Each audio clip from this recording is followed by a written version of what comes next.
Well, welcome everybody. We appreciate you participating today in the open house for The Point. This is, as we've talked about many times, a state project, one that is involving state land, which means we've all got a stake in it. And it's important to us that you be part of the process in making sure that we can take advantage of this really remarkable opportunity. You have kind of two major purposes today. The first is to share information with you, give you an update on where we are in terms of planning The Point, the 600 acres of state-owned land near Point of the Mountain, currently occupied by the Draper State Prison. The second purpose is to get your input, and this is a more important purpose. We want to make sure that as we proceed, we are reflecting the values of the people of the state. We want to get input that will really provide direction for us as we head into subsequent steps in our planning process. So wanted you to just be aware of a few things today. We're live streaming on our YouTube channel, on our Facebook and Twitter accounts. We're also recording this session so that it can be included on our website later, and others who were not able to attend today will have the opportunity to participate later. Now, as I said, our primary goal is to get input from you, and I think many of you probably have things you'd like to share.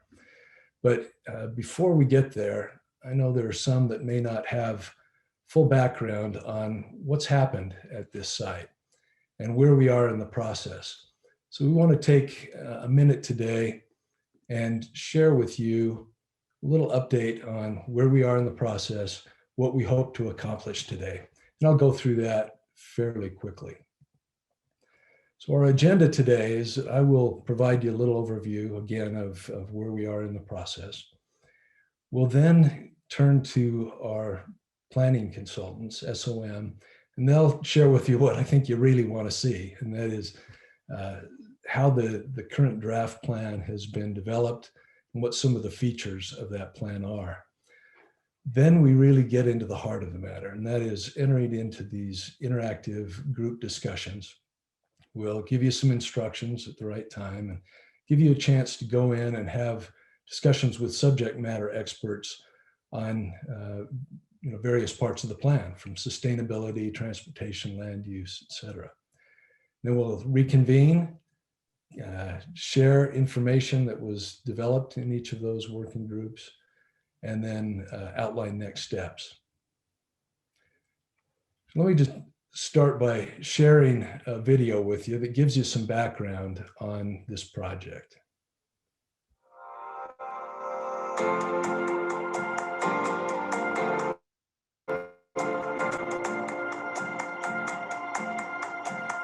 Most people in the state know that the existing correctional facility at the Point of the Mountain is going to be moved, which means that this land is going to be available for development.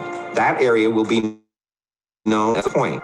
The new prison is expected to be completed in mid-2022. At that point, we'll start looking at demolition of the site and site preparation for development. There's really not much like this anywhere in the world, where you have 700 acres located in a densely populated area in the heart of Silicon Slopes. This is unlike anything we've seen in the history of the state of Utah, and a rare opportunity in the United States or anywhere in the world. We have one of the most vibrant technology scenes in the country, maybe even the world. The epicenter of Utah's Silicon Slopes is really at that prison site. And so we'll have the opportunity to have this blank slate that can be programmed to help accelerate additional growth, additional opportunity, so that we can see a major campus form there, a campus that's environmentally sustainable, that is focused and centered around research and innovation, that is a job center, that allows people who live and work in this site to access the beautiful outdoors that we have here in the state of Utah. We want it to be open to the public so they can see what we're doing and have input into the process. Tell us what works, what doesn't, how we can improve it. The dream is that this will be something that is unique and something that every Utahn can be proud of. We would rather be right than fast on this project. The citizens are part of this decision-making process. It's not just the governor or the legislature. It really is everyone working together to make this the best project it can possibly be, to show the world that that entrepreneurial spirit, the Utah people coming together still exists, and it's something we're very proud of and can't wait to complete.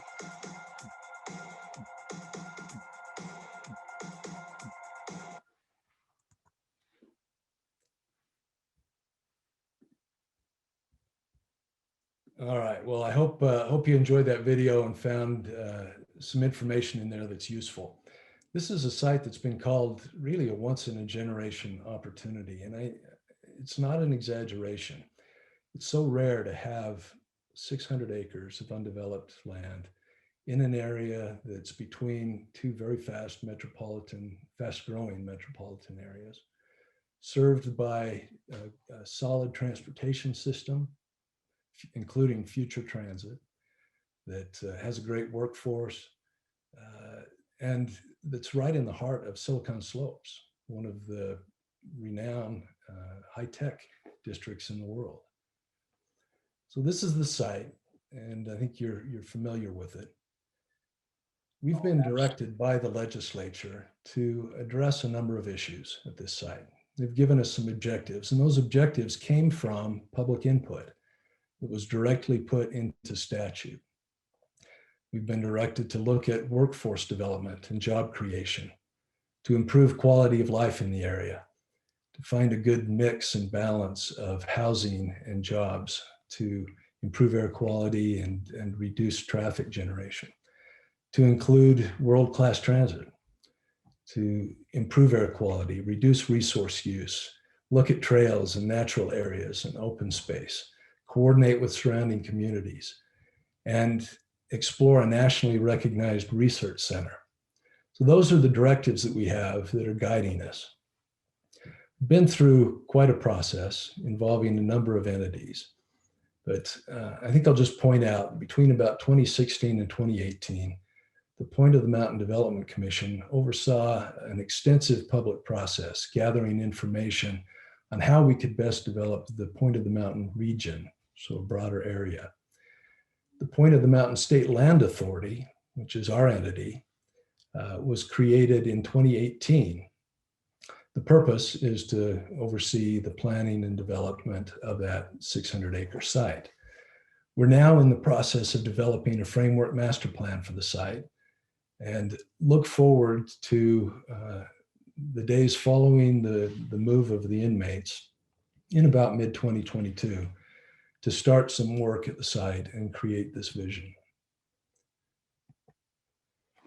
So who's involved in this process?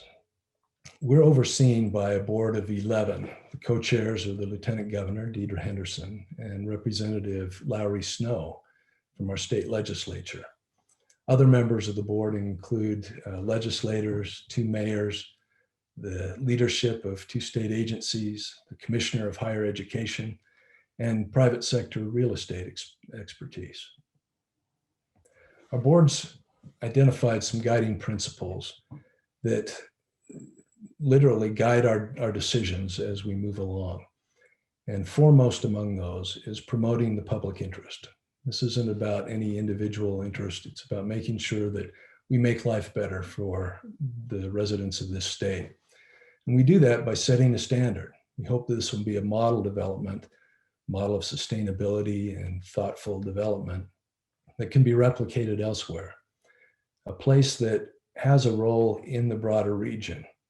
It doesn't look just at this site, but how it fits in improving the function and opportunities in our broader region. We're going to look long-term. It's not just what we need today, but what will our children and grandchildren need. And we're committed to being open and transparent and acting with integrity in all that we do. So I mentioned earlier that the Development Commission involved thousands of people in creating a vision for the broader Point of the Mountain region. And they had consultants that looked at the vision that came out of that public process, compared it with baseline development, or what would happen just on its own, and found that following that vision had significant benefits for our state.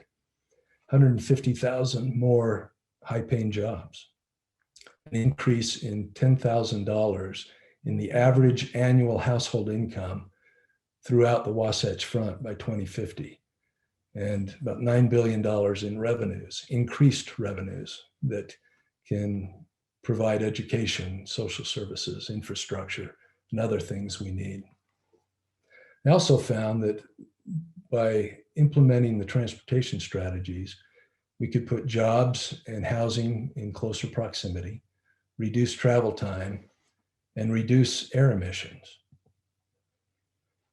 I mentioned that public involvement has been really critical. And during that very early visioning stage, I've mentioned there were a number of presentations, workshops, advisory group meetings, et cetera. Since then, the Land Authority has created 5 working groups in these categories.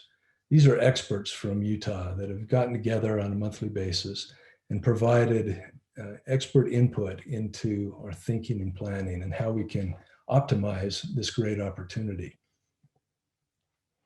One of the things they did is create a report of recommendations. That report can be found on our website, but I think something worth mentioning is that they've identified 6 key vision elements.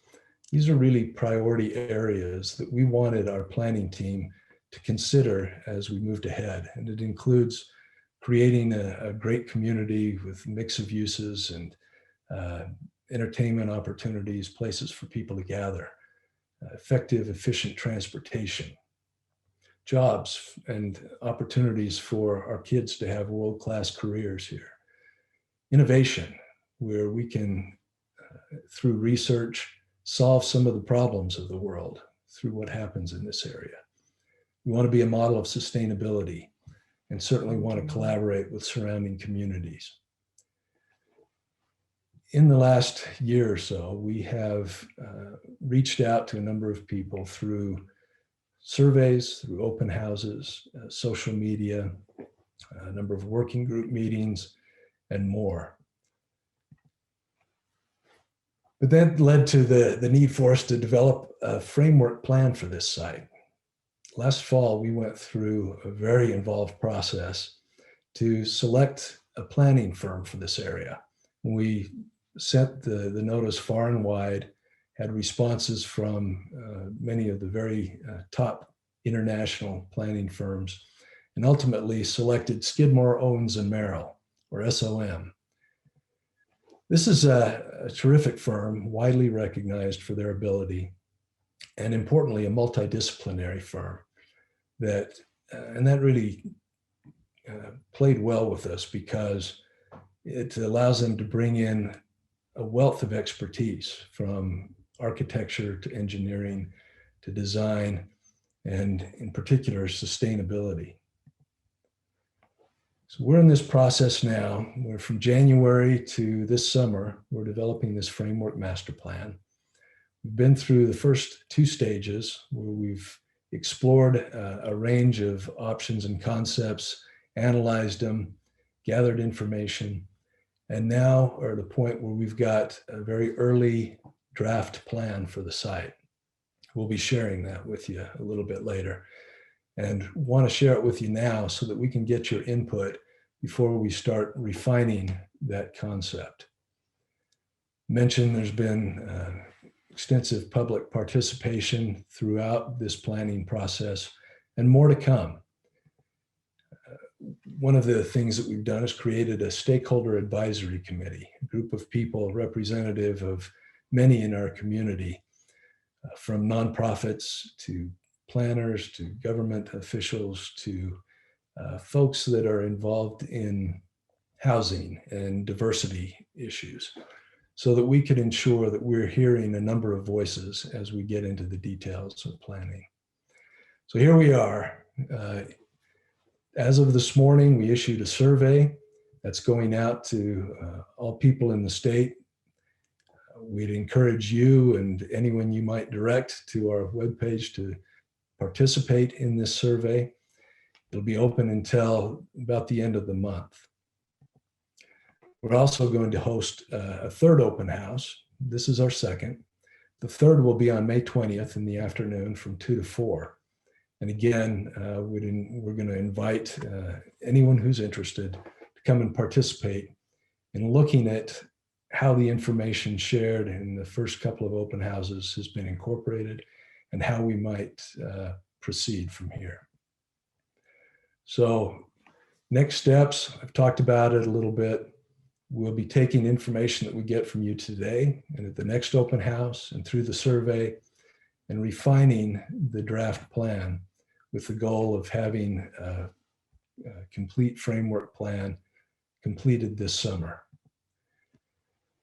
So again, you can follow us. We send out regular notices through emails and community newspapers and electronic newsletters and beyond. You can always go to our website, www.thepointutah.org. So again, welcome to all of you. Thanks so much for your willingness to participate. I think one of the frustrations that sometimes we have in today's world is that people are busy and they don't always get involved in matters that influence their community. Thank you to all of you for being the kind of people that care enough to take some time and participate. So with that, I'm going to turn the meeting to Peter Kindle, who's a director at SOM, and he's going to run through kind of where we've been in the planning process very briefly, and then talk about this draft plan that we mentioned earlier. So, Pete, I'll turn it to you.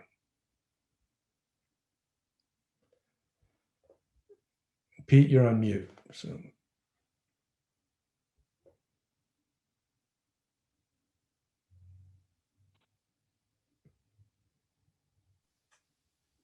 Great. Can you hear me now?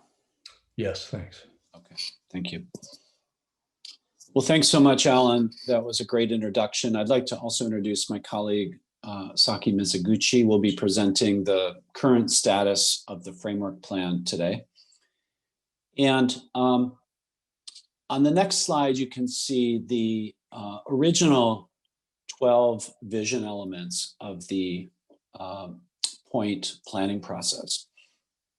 And these 12 elements really gave us a good sense of the goals for the project, the physical plan for the project, where the community wanted to go with the overall planning.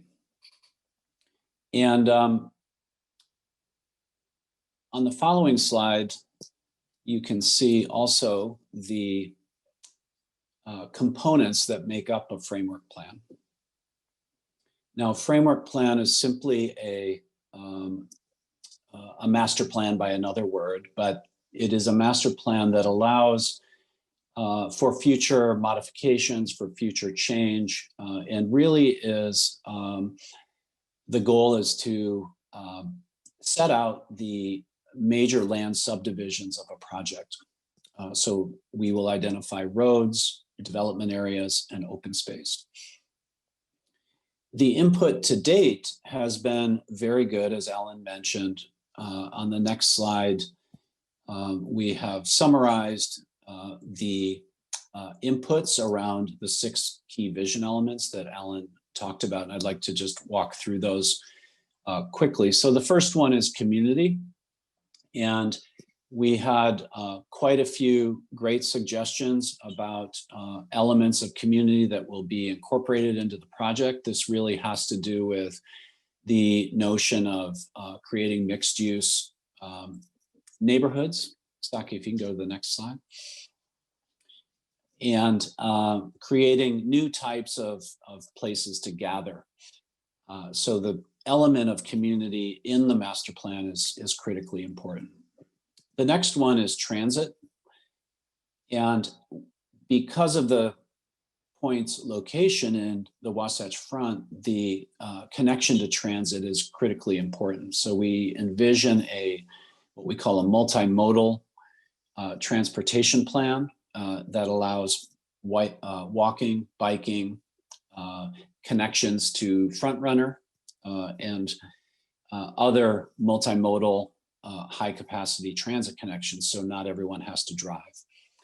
The third is economic growth. So we've identified specific strategies around economic growth. These include job creation, revenue generation, nurturing top talent, and creating anchor companies, but also room for smaller local businesses and other economic components to the project. On the next slide, you can see the innovation vision element and some of the initiatives that we're incorporating around that.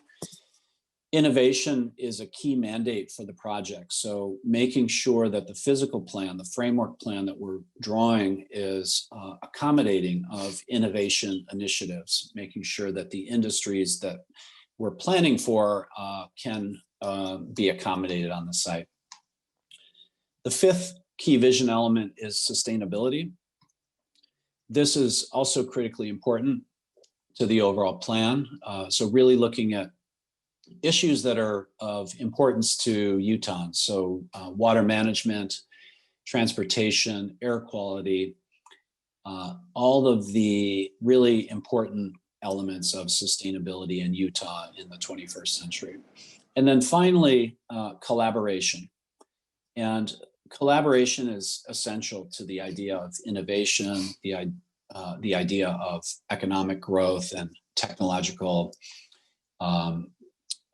advancement, and that's, of course, the key mission of the point. So these 6 key vision elements have been discussed in different working groups and also through public work sessions. So we're excited to bring these initiatives to the physical plan. On the next slide, you can also see a little bit about Smart City. Smart City really is a series of technologies that are linked together to manage and control the plan as it's built out.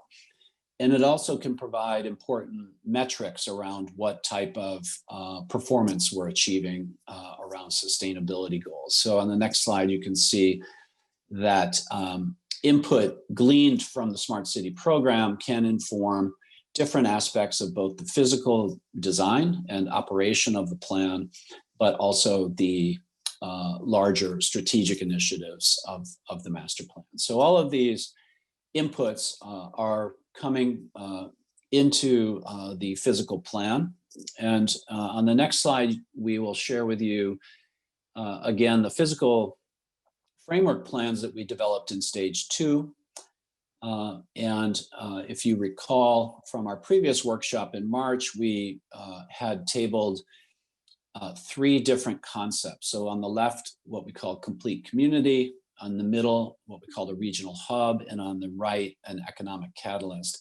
Each of these had different physical form, but importantly, they also had different land use arrangements. They had different densities. So in stage 2, we have evaluated the pluses and minuses of each of these concepts.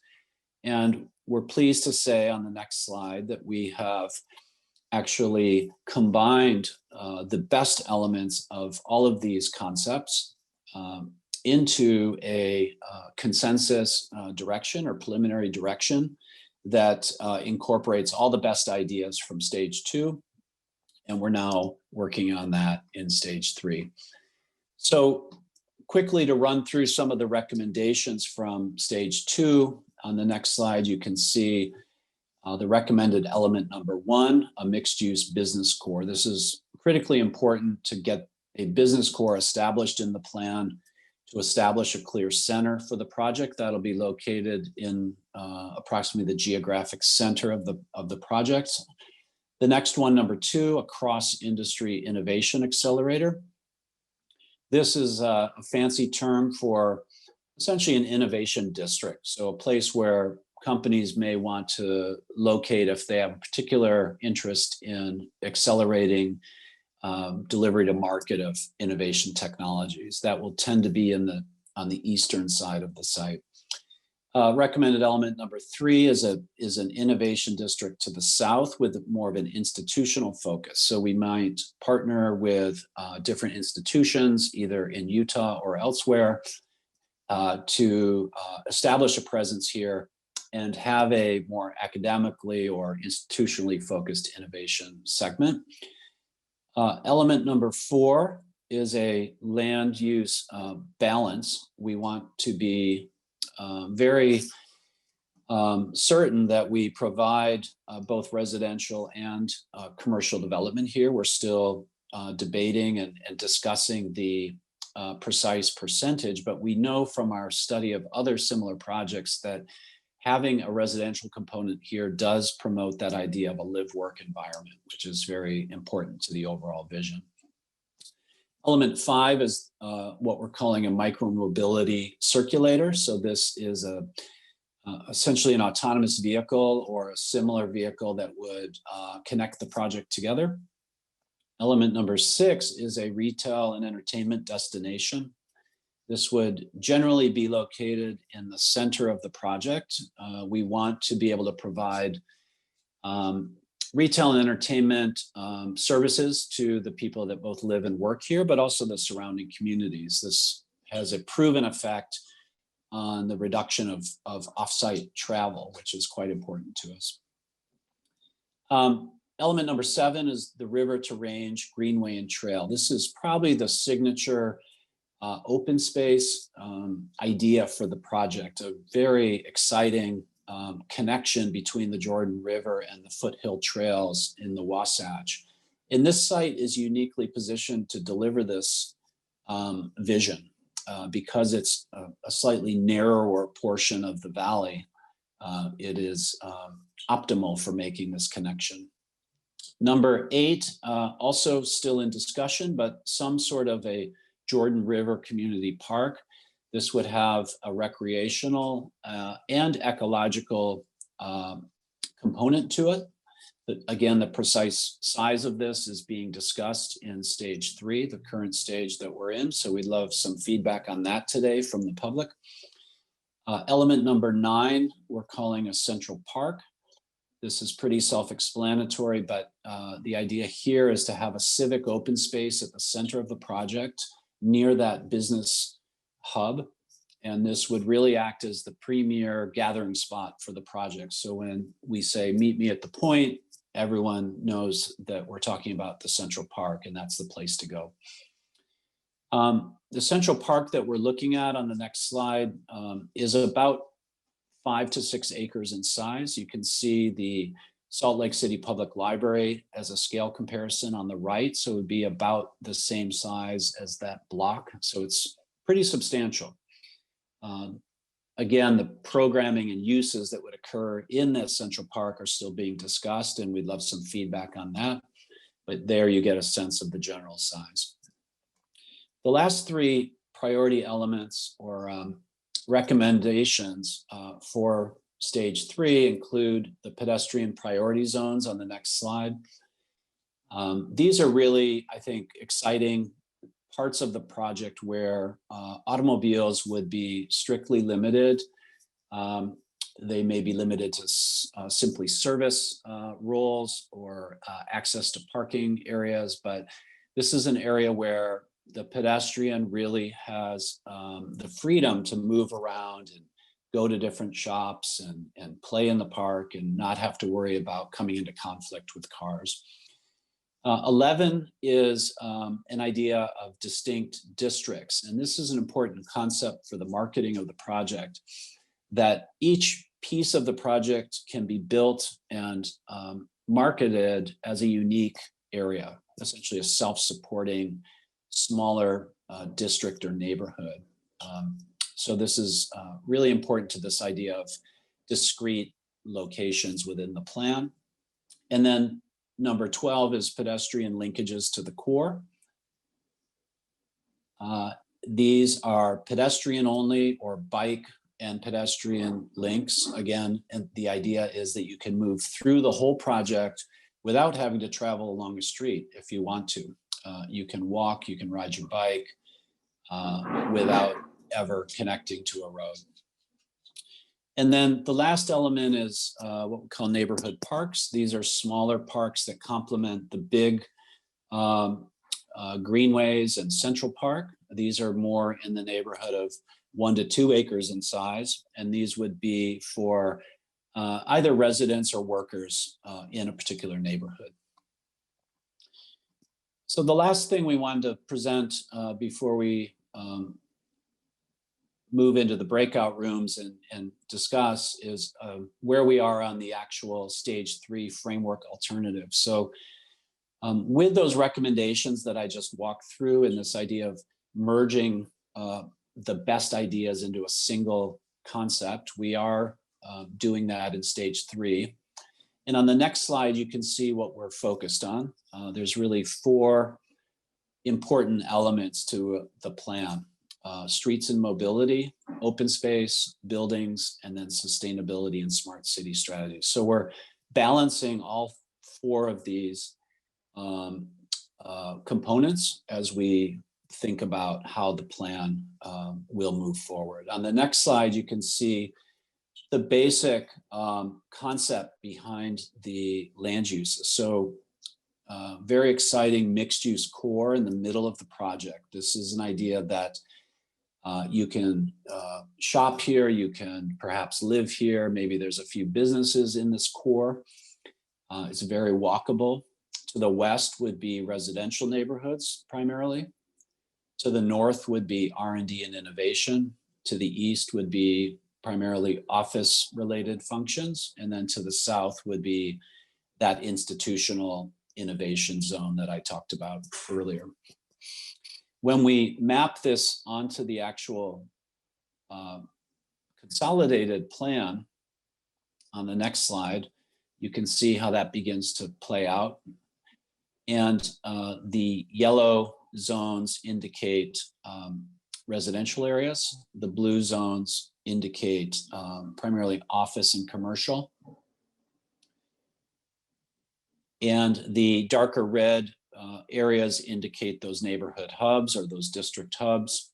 And the pink in the center indicates the retail and entertainment functions. The green areas are the open space. So you can really see how the plan is integrated closely with the open space ideas. The white areas are the roads. So this represents the outcomes of stage 2, kind of the best of all those ideas put together. And Saki, if you want to advance maybe through the stage 3 alternatives. And stage 3 now really is about adding detail. So we're increasing the amount of land use categories, looking more specifically at the numbers. We're anticipating a population of around somewhere between 10,000 and say 16,000 people potentially living on this site. If you go to the next slide, the what we call the framework plan. And these are pretty subtle differences now. So we're beginning to dial in on the design. So this one has 60% developable land with slightly less open space. So that's alternative number 1. And on the next slide, you can see the precise land use allocations. The residential is more in the yellow and brown colors. The office is in the blue, and the red is the mixed use and retail. Alternative number 2 is the 55% developable area. So this has a little more open space. And on the next slide, you can see that this has a population of about 16,000 people. On the next slide, you can see that what we call the framework plan again. Now, the major difference here is that we've added in the Jordan River Community Park in the northwest corner of the site. So you can see that label there in the upper left corner of the plan. So this would be a significant community park, somewhere in the neighborhood of 20 to 25 acres. This would be primarily sports fields.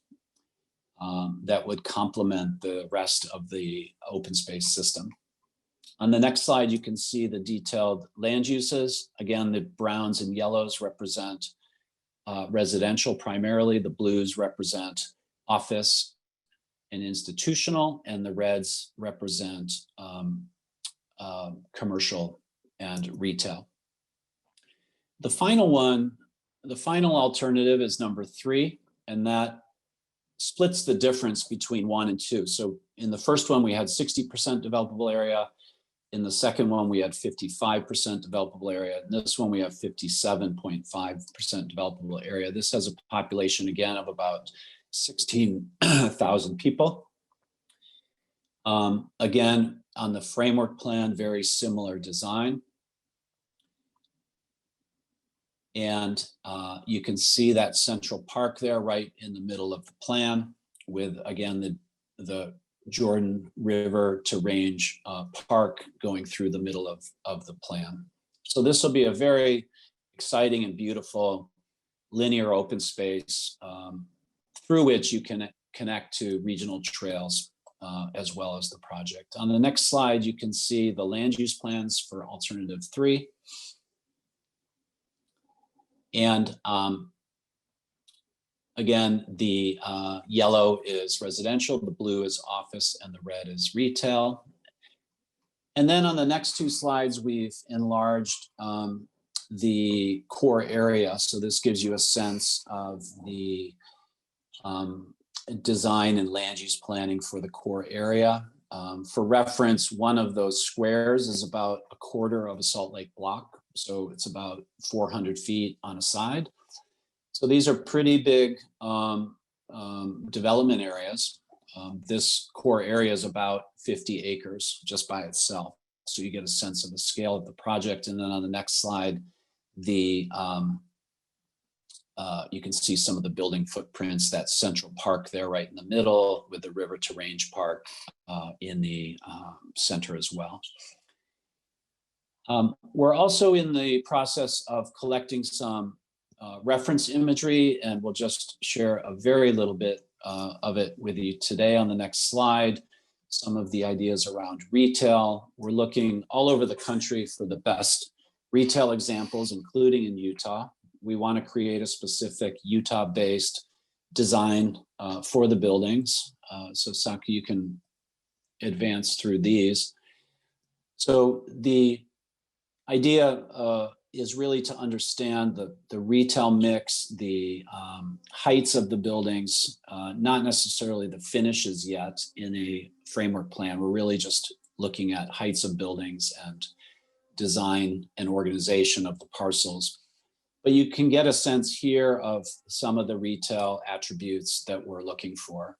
And then finally, a couple last pieces, the streets and mobility section. There's 4 major pieces of the street and mobility story. One is the regional rail or heavy rail. This is the front runner. Second is a gold standard BRT, which will come right through the site.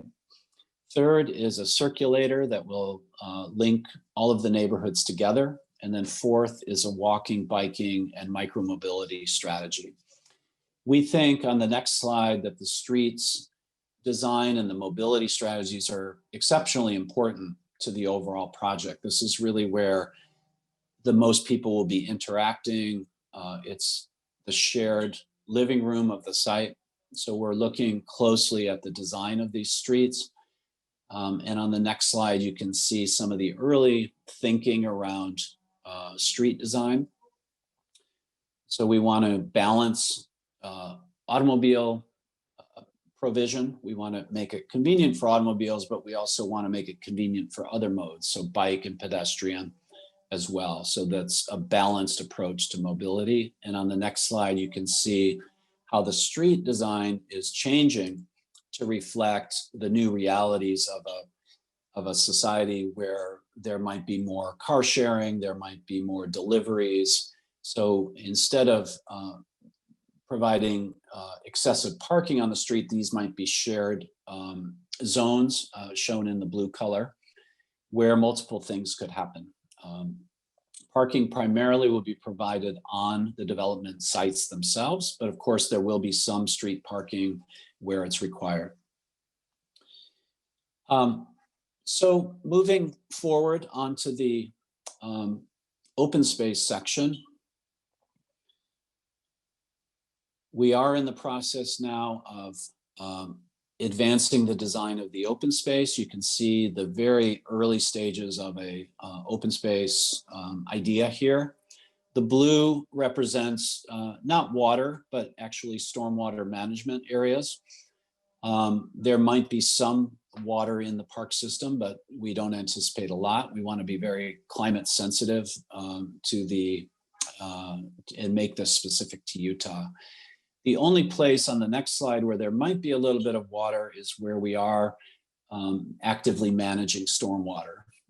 We do need substantial acreage for stormwater management because the site's so big. So some of this could be repositioned as ecologically designed open space. Secondly is the River to Range Park on the next slide, which is again this linear open space system. This might be a little bit drier. Maybe it has some intermittent water. And this really forms an idea of green infrastructure on the next slide, stormwater management, but a uniquely Utah landscape with very selective irrigation where we need it the most. On the next slide, you can see the type of linear bikeways that we're proposing for this central park, the River to Range Park. So this would be a really wonderful linear bikeway that, again, links the Wasatch Foothills to the Jordan River through the site.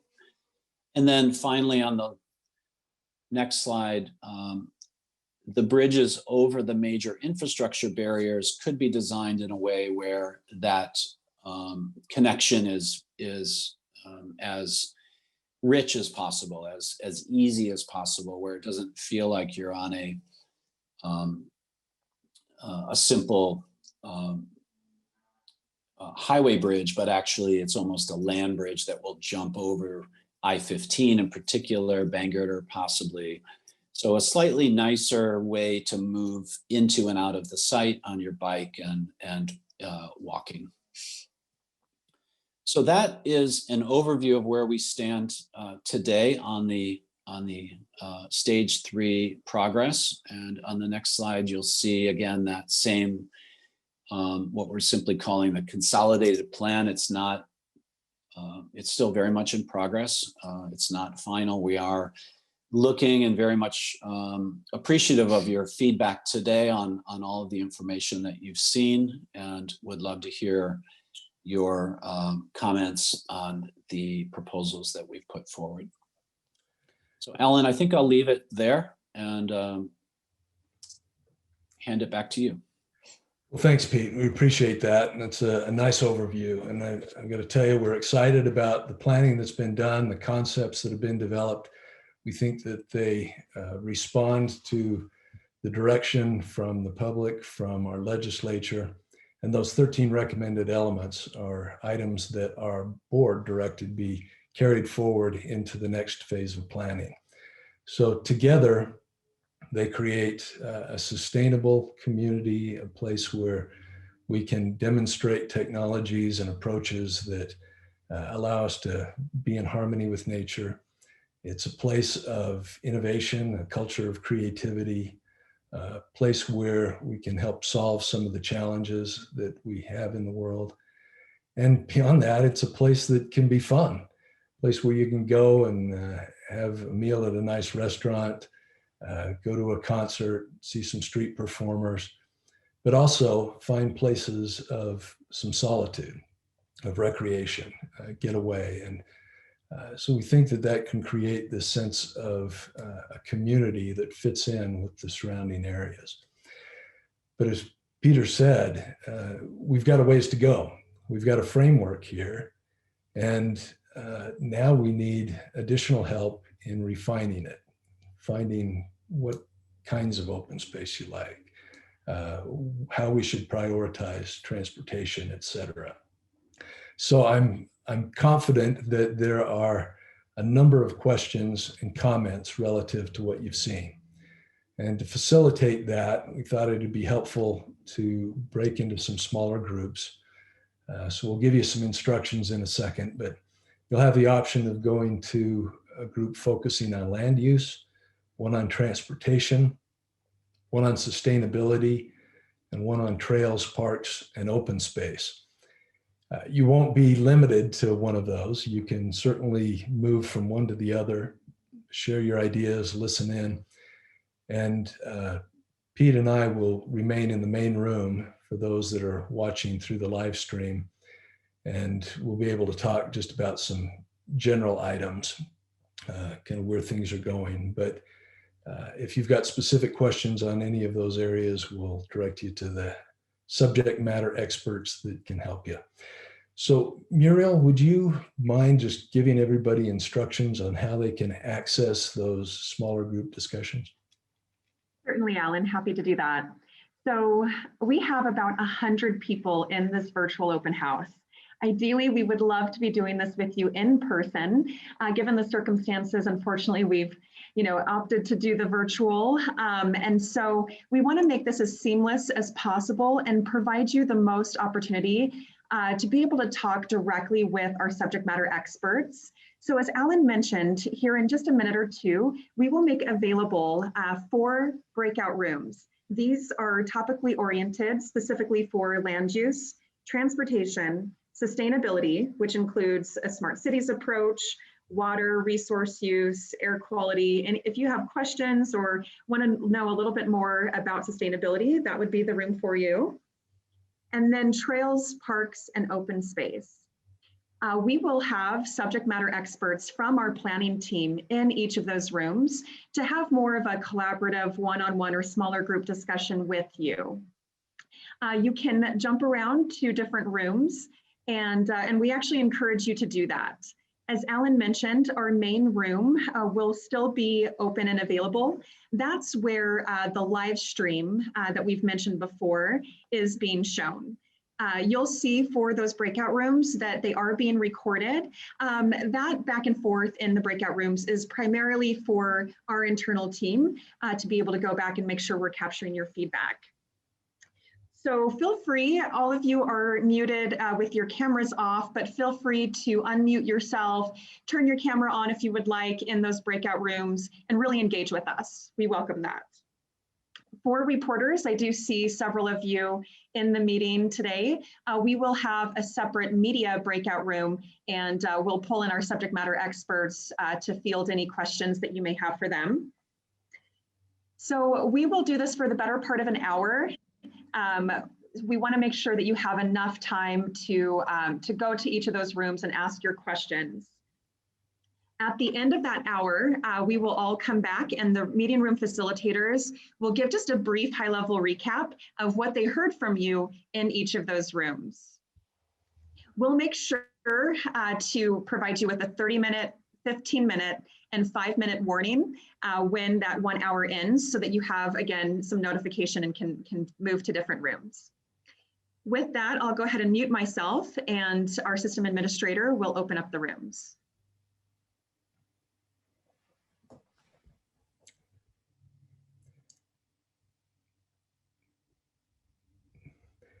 Muriel, can you maybe explain to people that don't know how to get into the room?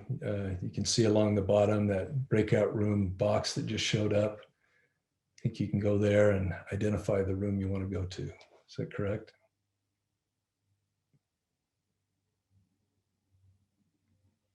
All right. So again, I'm no expert on this, but if you go along the bottom banner, there are 4 squares in a square. It says breakout rooms underneath. If you hit that, it'll allow you to select a breakout room and you can move again from one to another as you please.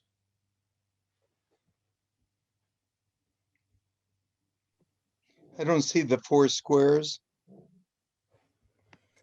If you look along the bottom, you should see like participants, chat, raise hand, live transcript, and then there's it says breakout room. next interpretation.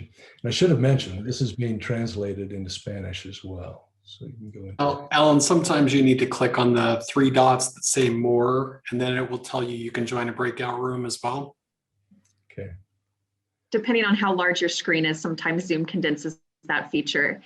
Sorry, I should have mentioned as well that we are happy to assign you to a room if you need help with that. Yeah, so if you're having trouble getting to a room on your own and want us to send you into a room, we can do that.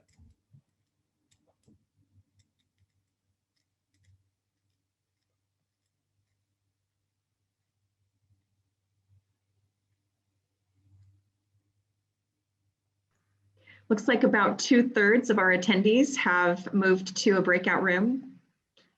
And Alan, the floor is yours for a facilitated discussion in the main room. We have the interactive polling as well available if needed. Okay. Thank you, Muriel. We appreciate it.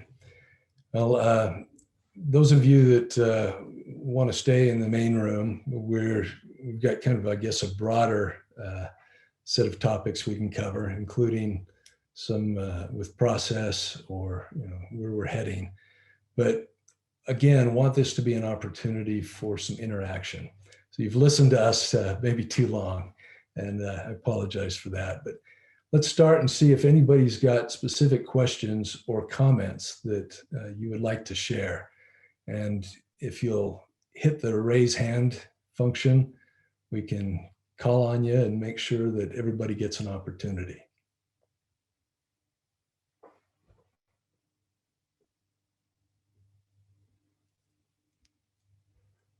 Jace, looks like you've got a question or comment. Feel free, unmute and go ahead. Sure. Thanks for taking the time, Alan. I appreciate the explanation and things at the start too. I wasn't sure quite where to take this question, but and wanted to preface too, I work with Bike Utah. We've been grateful to be invited into your space too, and really excited to see a lot of the infrastructure and things that are happening. One thing I did note is that you started off the conversation today of saying we've all got a stake in this platform as a state land, which I'd really appreciate. Currently, there are a little over 4,000 inmates at the prison that will be moved to the new correctional facility, but those inmates are counted in census data and proportionally work to allocate funds through local and state and federal budgets. I'm wondering if those prisoners and inmates have been given any input into this planning process, as many of them will hopefully emerge from prison at one point, and this is the community they currently live on. Otherwise, this is really hard to see as anything but gentrification of an area that is built on the backs of the labor of people who are there. Any input would be great. I'm happy to hear. Thank you very much for that input, Jace. We appreciate it. And yeah, the inmates are going to be moved in a little over a year to the new facility. We're with you. We hope that, frankly, one of the reasons that the new facility is being built is so that it can function more in a rehabilitative role and help some of those inmates prepare for a life after prison. Sure. Have they given input into these surveys and things? I know that visitation to the prison is currently available again. It hasn't been available up to this point, and we haven't worked with the Department of Corrections on that. But we recognize that there's a history here. And so one of the things that we've been looking at is ways that you could use some of the existing facilities and turn it into, let's say, from a place of incarceration to a place of redemption.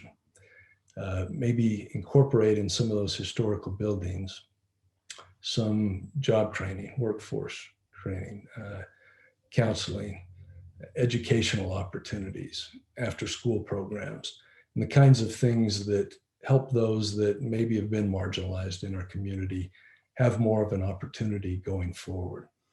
And then maybe just a comment on Bike Utah. Chris Lee has been on our stakeholder advisory committee. We appreciate that. I'm actually on the advisory board of Bike Utah. I think it's important, and we've been looking very closely at active transportation. How can we allow people to commute to and from the site without having to get on in a car or even transit? So that involves some connections to the regional trails.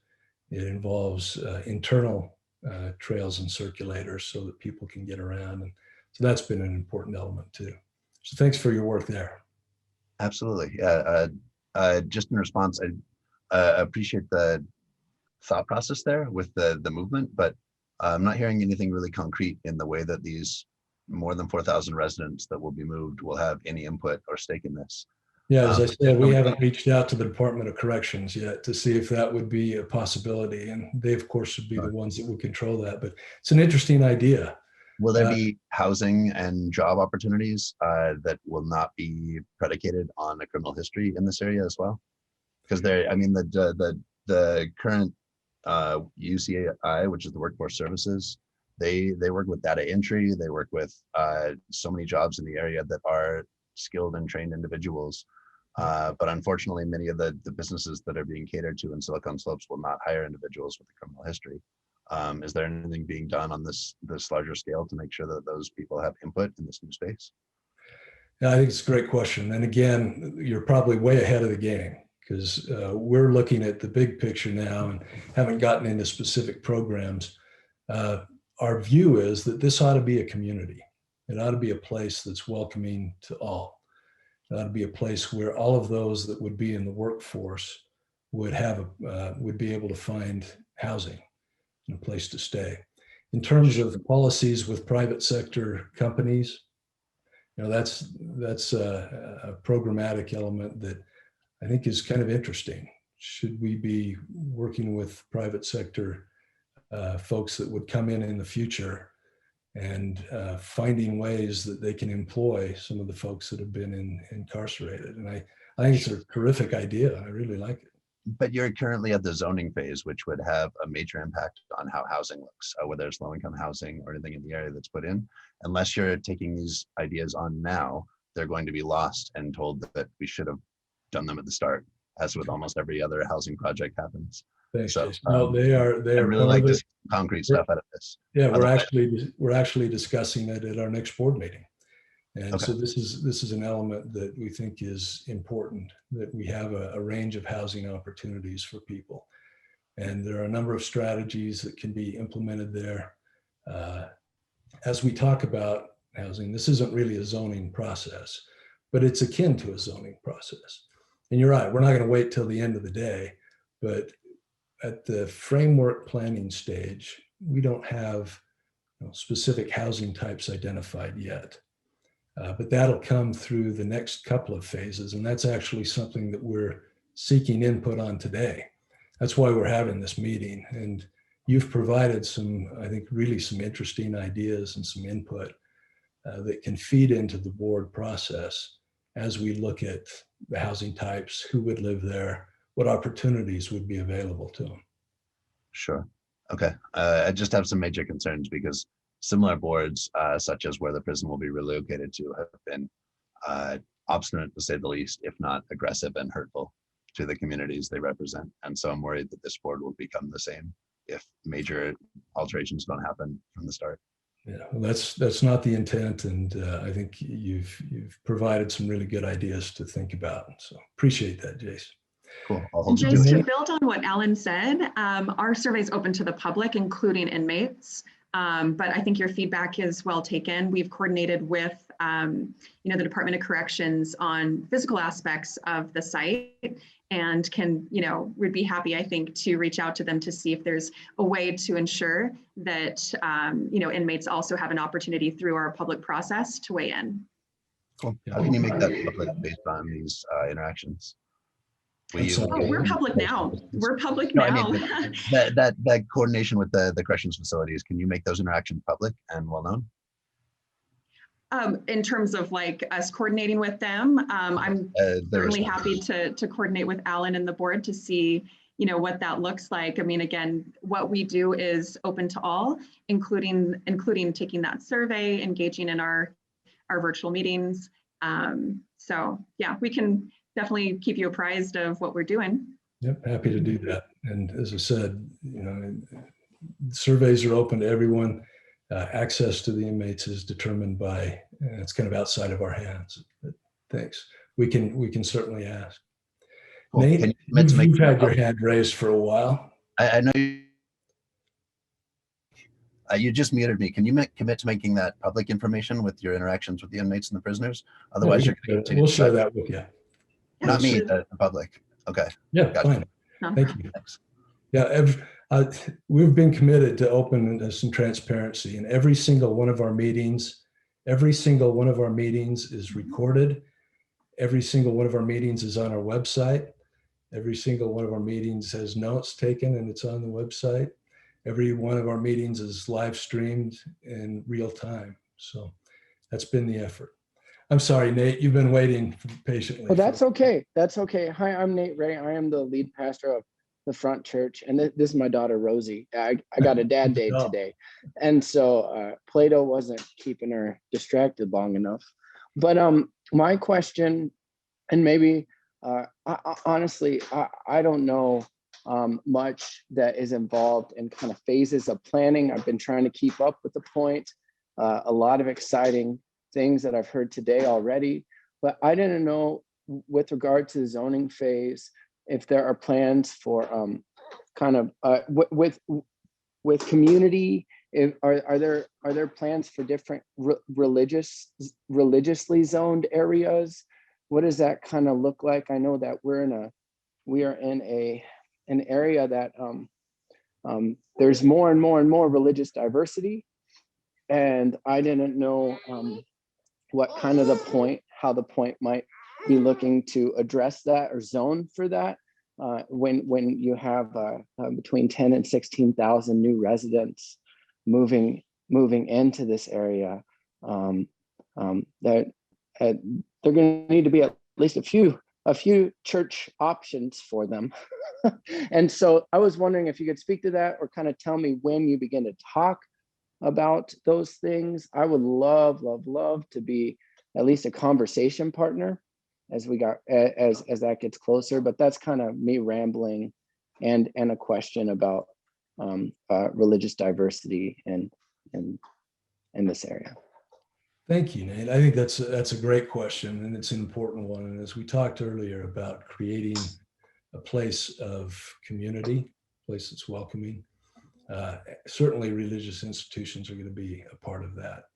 We haven't gotten to the point, and we won't in this framework plan, of identifying like specific locations. But yes, we expect that there will be religious institutions, schools, civic institutions, government facilities, and all of that has to be part of creating a community. So you ask when it starts, and I think it kind of starts now. Maybe it'd be helpful if I can walk through the process just so you can have a sense for what's next. Yeah. So we're creating what we're calling a framework master plan. This isn't a site plan, and it's really kind of giving general guidance to what will come later so that we can start making plans and know where the infrastructure needs to go and those kinds of things. We're building in a lot of flexibility into this plan because we know that things will change over time, the market, technologies, people's preferences. So we need to be flexible enough to accommodate that. One of the things you saw Pete show was that the plan has several different districts within it. And we anticipate that those districts will be built in phases. And so the developers of those districts will be going through some detailed plan processes where they start looking at what we typically think of as zoning. Where would things go, different uses go within those districts and how they fit together. And so there'll be more public opportunity there. But in terms of planning ahead, we really want to start listening to these ideas now. And that's exactly why we're having this meeting. So from the map that you saw, now we're going to the next level where we're getting into just a little more detail and figuring out how you flesh it out in a way that works. So. Yeah, that's helpful. I live a half mile south of the prison land. So I'm technically in Bluffdale, prison land's in Draper, but I mean, we're here and this is our community. And one of the reasons that we opted to move into this community is because we're really excited about the growth and the development that's being planned. So we appreciate all the work you're doing. Hope you're about to see my hair today, but we appreciate all the work you're doing as this moves forward. So thanks a lot, Alan. Well, thanks. I'd love you to be involved as we start talking about those details. And your hair looks great. And thanks for sharing your cute daughter with us. Well, you bet. Thanks a lot for your time. It's good. You bet. Rebecca, you've got your hand up.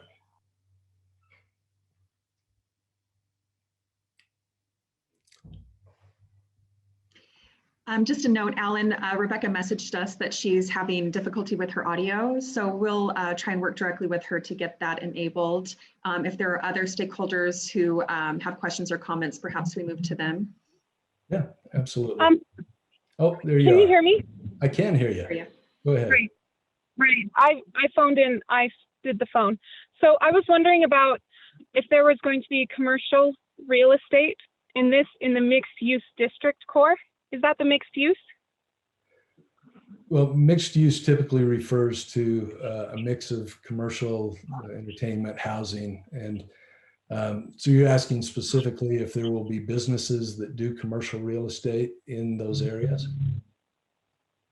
No, not necessarily. I wanted to bring up a point that I think us as Utahns need to address, is that commercial real estate is really going up the roof. And if you take, for example, the martial arts business, schools need a lot of square footage, and it's creating monopolies of businesses where the only businesses that can open now are the people that have the money, which means that it's just chain restaurants after chain restaurants.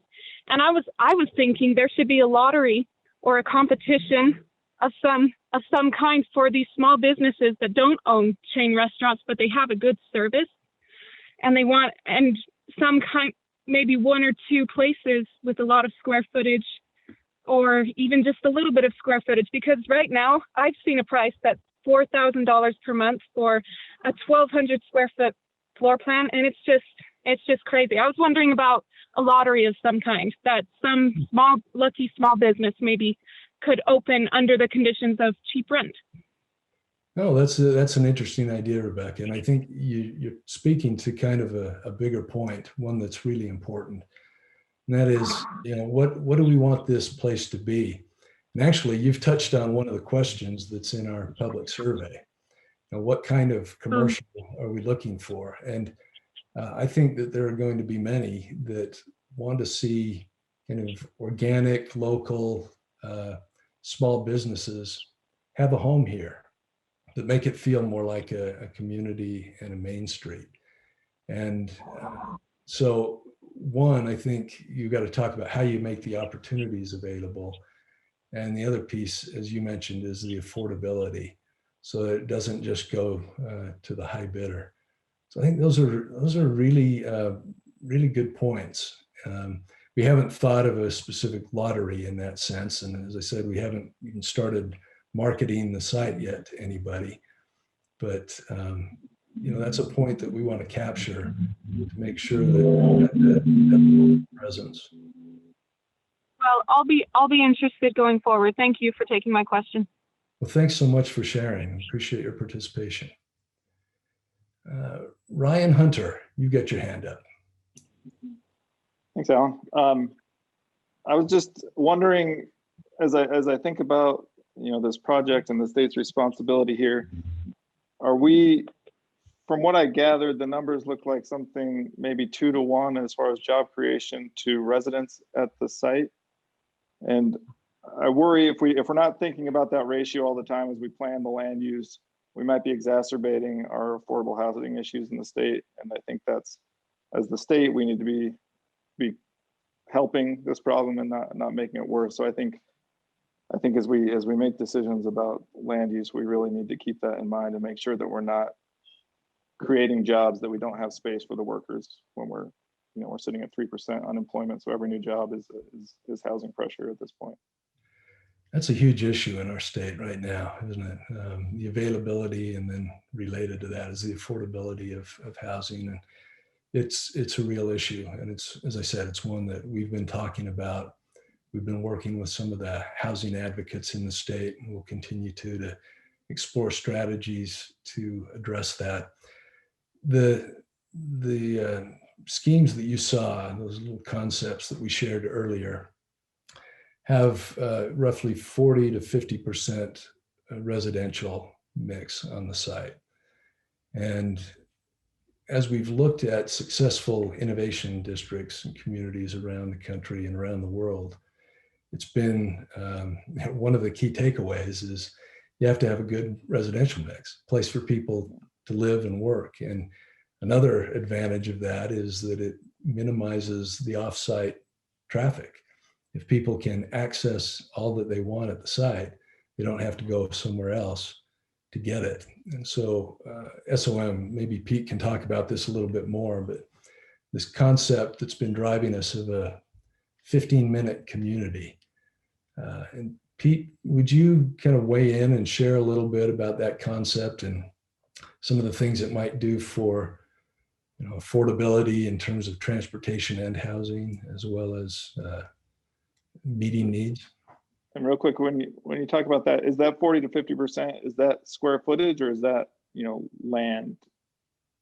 Because if the commercial is much more dense than the residential, then it's. You're right. I think that's land, and okay. But we would expect a range of housing types. Yeah. Pete, maybe you can weigh in on that a little bit. Yeah, I'm sorry if there's a little background noise, but yeah, this idea of a 15-minute community is one of the founding principles of the planning process.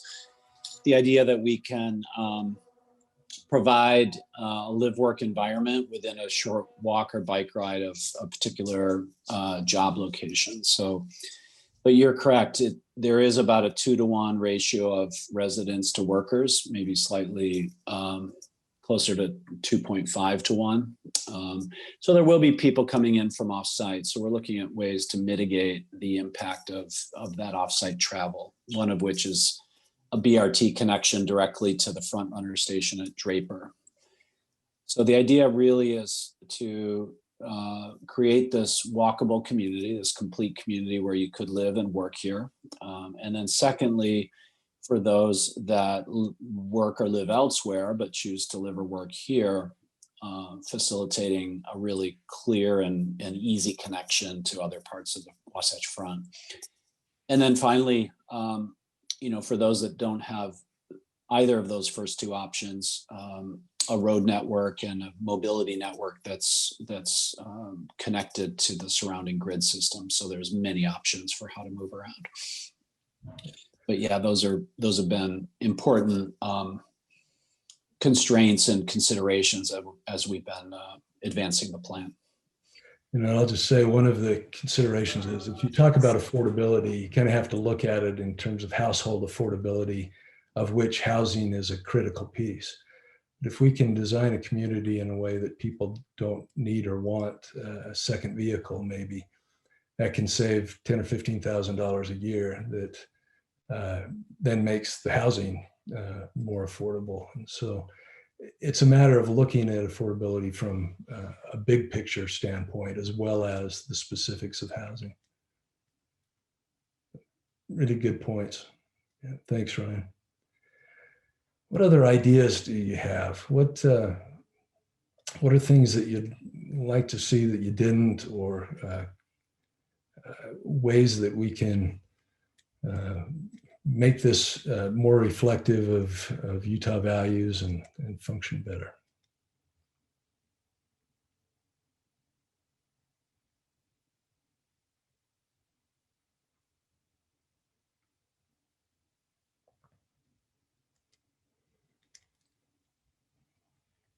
Okay, if there are no other questions, this isn't the last opportunity.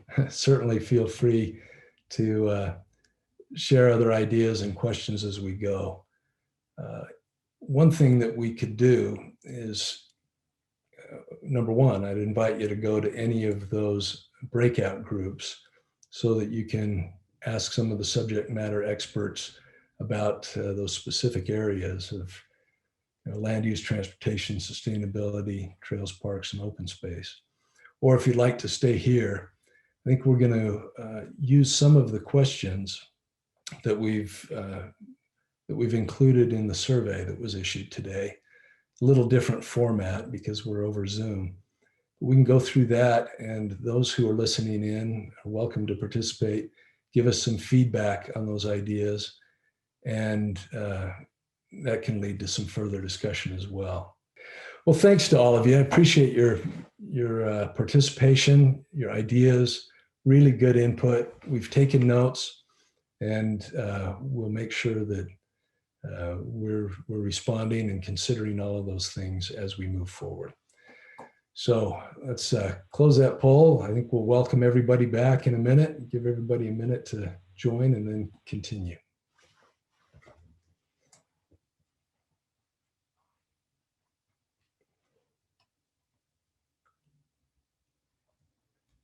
This is where we find out how much attrition we had as people getting a little fatigued after 2 hours of participating. But that was great feedback, Alan. Thanks. Yeah, it was helpful to get that, wasn't it? And we'll be really interested in these public surveys and see how they play out. And that'll give us some really actionable direction as we move forward. Okay, I think in the interest of time, we're now going to gather back together. There may be a few more who will join us, but we'll ask one of the facilitators from each of those breakout groups to share with us just some of the high level ideas, what you want to, what you heard. So Muriel, you're telling me there are 50 people left. That's assuming that they're all still on, right?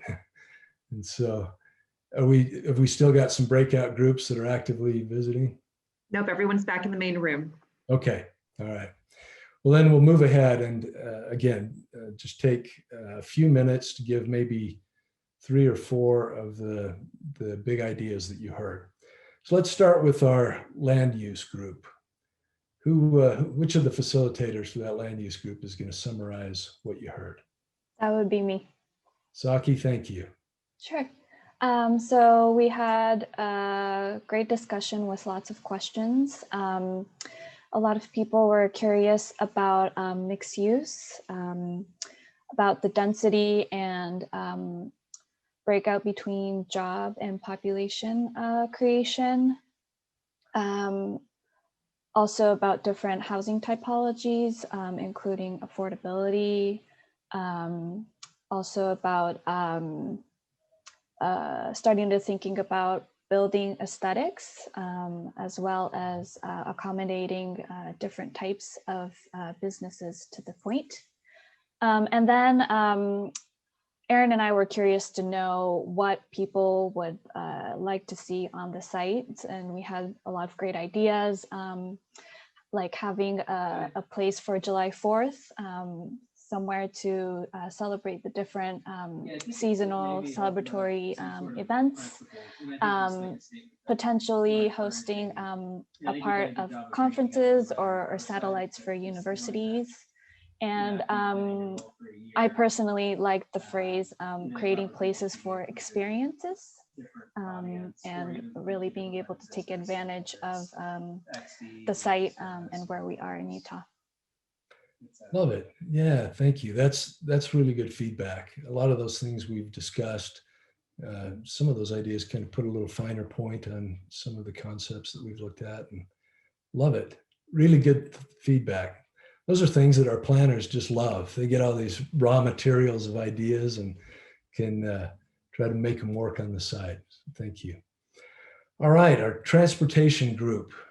Who's reporting out on that? Perfect. I'll start off and then have Josh jump in. First of all, I want to thank everybody who came to the transportation group. We had a wonderful discussion. There were some great ideas and concepts that were brought up.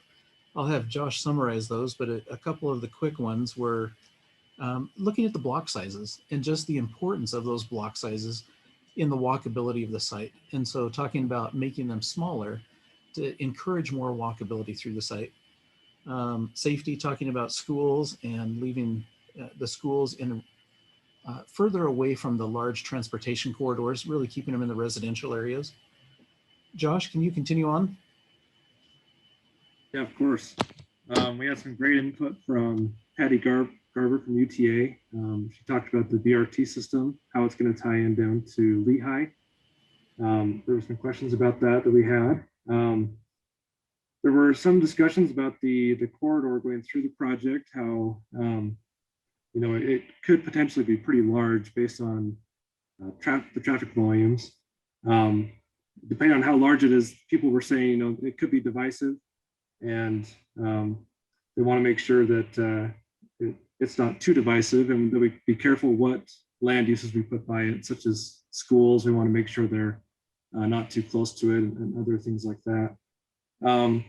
We had a couple good discussions about pedestrian paths.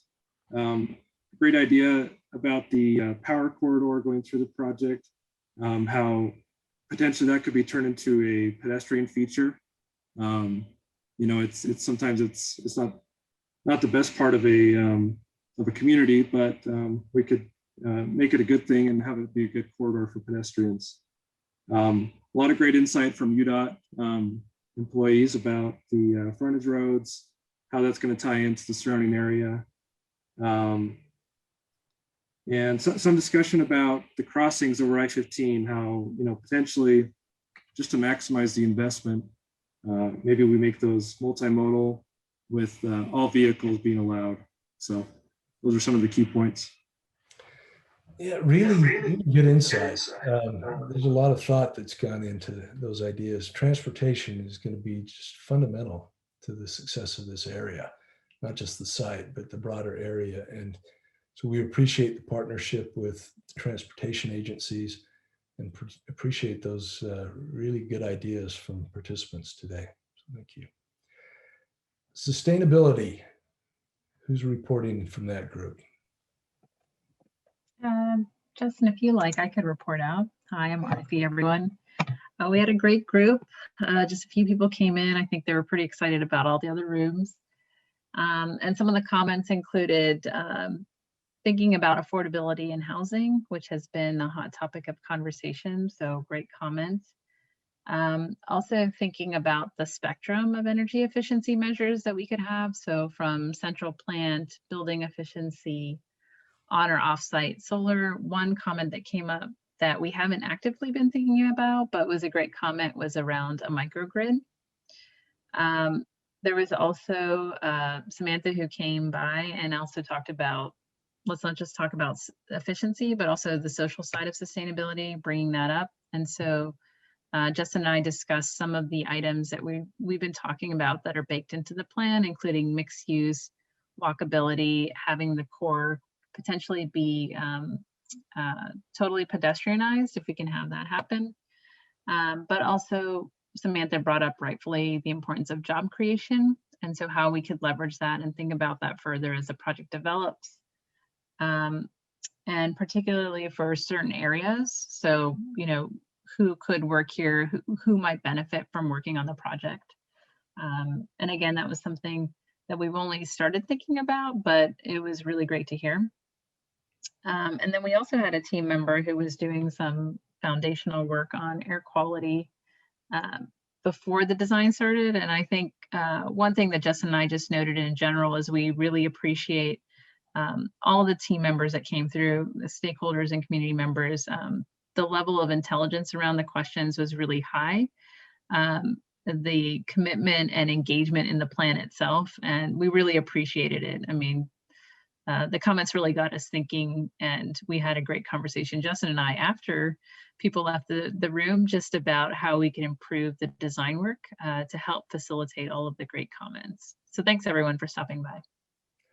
Thanks, Arthi. That's a great report, and I'll just let everybody know that Arthi and your team have really done some, I think, thoughtful work in terms of looking at sustainability options and what's available to us, how we can get the biggest bang for the buck, and how we can create a community here that can be a model for future development in the state. Ways that, even as we grow, we can reduce our water use and improve air quality and use less energy and demonstrate perhaps some new technologies that aren't in wide use yet. So we really appreciate the team, and it sounds like, as you said, there was some terrific feedback from the public. Thanks. Okay, and finally, the group talking about trails, parks, and open space. Yeah, so I think we had a good discussion around a lot of the open space elements. Overall, the group thought that the plans were very well connected and accessible. But to think about how the pedestrian priority zones and green linear links could be more than just access. They could have exercise options for lunch hours or accommodating to different programming uses. And to also think about that bicycle access should be thought about like car and pedestrian access. It needs to be comprehensive, not dead end anywhere. And then the thought around access about what does access to parks look like from outside the point, not just inside. So I think that'll be an important piece to think about. The idea of developing more hierarchy to open spaces of what's programmable versus what's natural. We talked about some great regional examples that we'll be able to bring back to the team. Also, some discussion around the community park of what are the parking requirements going to be, or how can we think about that park in a really flexible way that allows for it to be used when formal sports events might not be happening. Pickleball definitely came up a couple times, and the idea around having areas that are high participation programming, not just exclusive to one use. And then thinking about sustainability and the use of native plants in the River Range Park. We found out that the prison site currently grows native plants on site, so that could be a piece that carries on. Could the area become a display for native or low water plant species? And then some ideas around how we could bring some significance to the open space. Could there be corporate sports leagues or a marathon that stops or starts here that utilizes the River Range Park in a really kind of amazing way that becomes a regional icon? Thank you for that report. And again, thanks to all who participated. Yeah, if this has got to be a place that we can enjoy. You know, we've talked about a place that is internationally recognized, but locally loved. And you know, the open space, the connections. I love that statement earlier about creating opportunities for experience you can have here. One of the challenges of developing a site like this is that there are a number of different ideas about what it ought to be, and can't please everyone. And if we tried to, it wouldn't be the kind of place we want to create. So there have to be some themes. These things need to work together. One of the things that I think we knew, but has been reinforced for us, is that as you talk about land use and transportation, sustainability, open space, et cetera, they're all interrelated, and we can't break them out, as we kind of did today, into separate areas. We saw just in these reports that there's a lot of overlap, and we're looking for those ideas that can be leveraged to create a number of benefits for our communities. So, mixed use development as an example, better use of land, less driving needed, so it has some air quality benefits, those kinds of things. Let me also say we have been really fortunate in, I think because of the nature of this site and the opportunity it presents, we've got some really outstanding, very smart people working on this planning effort.